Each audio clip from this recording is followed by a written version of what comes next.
Bom dia, gente. Vamos iniciar mais uma aula de inglês. E na aula de hoje, nessa semana, a gente vai fazer a nossa revisão de inglês, tá bom? Eu vou postar esse material aí no grupo de vocês e vou postar também lá no Google Sala de Aula, que é o nosso material de revisão, tá bom? Então, vocês não vão precisar estar olhando o material didático de vocês, tá bom? Vocês vão deixar aí guardadinho o material de inglês, quando vocês forem estudar para a prova de inglês, tá bom? Vocês só vão precisar desse material que eu estou mostrando para vocês aqui, ó. Durante as nossas aulas, a gente estudou 9 a 10 módulos ali após a nossa última avaliação. E desses módulos eu separei 4 aqui, ó, o módulo 8 até o módulo 11 para a gente estudar para a nossa avaliação de inglês, tá bom? Então, o primeiro módulo, ele tem como referência o conteúdo passado simples, ok? Passado simples. Olha o que está dizendo aqui, ó. Expressa situações que aconteceram em períodos específicos no passado, tá bom? Então, o passado simples ele vai ser usado quando? Quando a gente tiver um período específico. O que é período específico?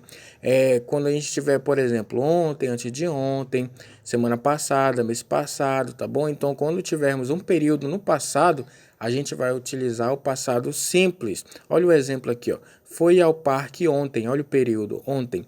Visitei minha tia semana passada, mais um período aqui, ó. Então, isso quer dizer que se eu tiver uma frase, por exemplo, lavei a louça. Se eu não tiver um período, não é passado simples, tá bom? É outro tipo de passado que a gente não está estudando agora, tá bom?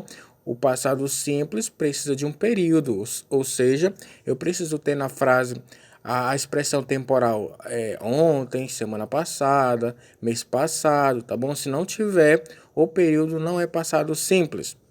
Agora vamos entender a estrutura. Na forma afirmativa, negativa e interrogativa. Na forma afirmativa, temos aqui ó, o sujeito mais o verbo com o ed, tá bom? Por que com ed?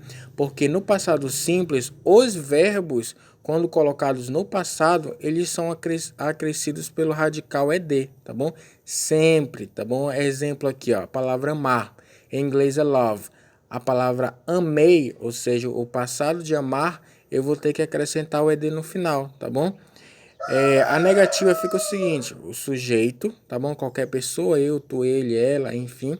Mas essa palavrinha aqui, ó, sempre, didn't, tá bom? Aí a gente colocando o sujeito, mais essa partícula aqui, ó, a gente tem a negativa ali no passado simples.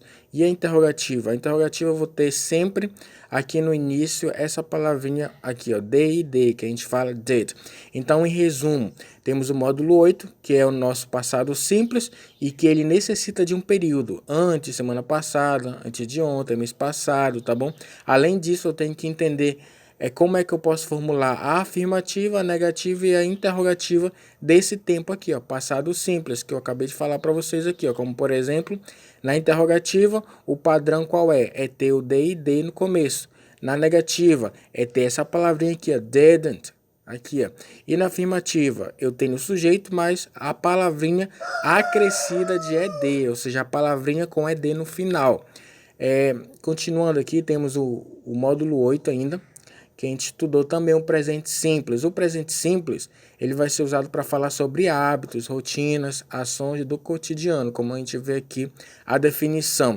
Olha alguns exemplos. Minha mãe cozinha todos os dias. Olha aqui a ação do cotidiano, é cozinhar todos os dias. Eu estudo inglês uma vez na semana, então a ação é estudar.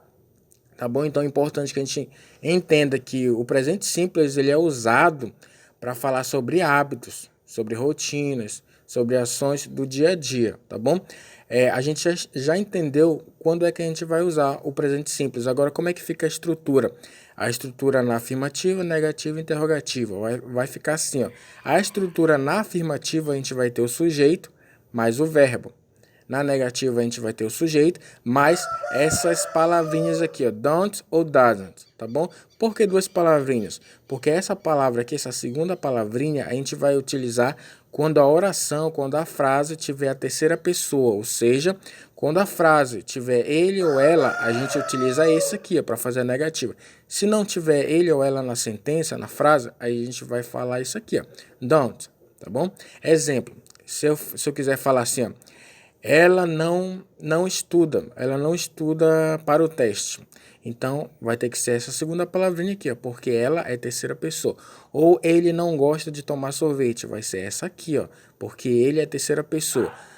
Se for a frase, por exemplo, nós não gostamos de tomar sorvete. Aqui já não é essa, porque nós não é terceira pessoa. Aí seria essa a primeira palavrinha aqui, ó. Como é que fica na interrogativa? Na interrogativa eu vou ter duas opções, assim como na negativa aqui eu vou ter a opção do e a opção das. A opção das é quando eu tiver novamente a terceira pessoa, tá bom? Ou seja, ele ou ela naquela frase, tá bom? Então, perguntinhas, eu vou utilizar o do ou das. Das se for terceira pessoa.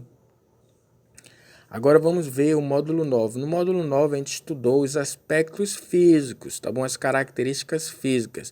Olha qual as características que eu separei aqui, ó. Alto, baixo e a cor dos olhos, tá bom? Então, alto em inglês é tall, baixo em inglês é short, olhos azuis em inglês é blue eyes, olhos castanhos, brown eyes, olhos pretos, black eyes, tá bom? Então, essa aqui é bem simples, bem fácil aqui para a gente entender. No módulo 9, também temos mais um conteúdo, que é o futuro simples. Aqui a gente vai ter que entender o seguinte: o futuro em inglês, como é que a gente formula, como é que a gente faz o futuro em inglês? É acrescentando essa palavrinha aqui, ó, will, que a gente fala will, tá bom? Mas a gente tem que prestar atenção que em inglês a gente chama esse futuro aqui de futuro indeterminado. Olha aqui, olha o que ele significa, vou ou irei. Agora, olha o que ele vai expressar, ações futuras não planejadas. Então, isso aqui é o mais importante. O eu, ele representa o futuro simples, tá bom? E qual é a tradução da palavrinha will? Vou ou irei. O que ele expressa? Ações futuras não planejadas. Olha mais aqui abaixo. Usado para prever eventos futuros. Então, só para resumir, o eu é o futuro simples para assuntos indeterminados, ou seja, é tudo que não é planejado, você vai utilizar o eu, ou seja, a palavra vou. Em outras palavras, vou ou irei, essa palavrinha que representa o futuro, em inglês a gente vai ter que entender que tem o vou para situações planejadas e situações não planejadas, que é o que a gente está vendo aqui, ó. Exemplo, se eu falo assim, ó, vai chover amanhã, eu não tenho certeza que vai chover realmente, então é um futuro indeterminado, por esse motivo eu utilizo o eu.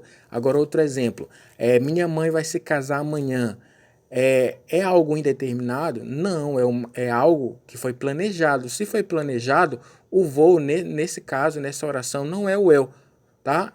Esse voo para situações planejadas, a gente vai estudar nos próximos anos, tá bom? Nesse ano aqui, no sexto ano, a gente vai ver somente o eu, ou seja, somente o voo para situações indeterminadas, tá bom? Ou seja, para ações não planejadas, como eu falei para vocês aí. Para terminar a nossa revisão, temos o módulo 10, que se trata sobre os membros da família, que é bem simples, é mais algo para a gente decorar, para a gente memorizar, tá bom?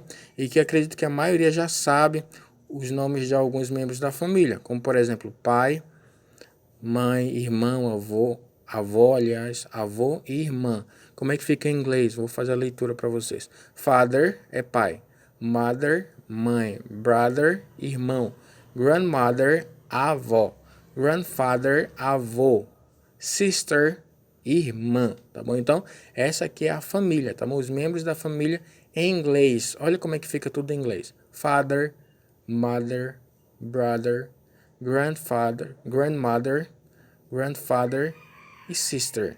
Em português, pai, mãe, irmão, avó, avô e irmã. Beleza. Agora, para a gente concluir aqui o último módulo, módulo 11, que a gente estudou, aí durante as nossas aulas via Google Sala de Aula, a gente estudou os advérbios de frequência, tá bom?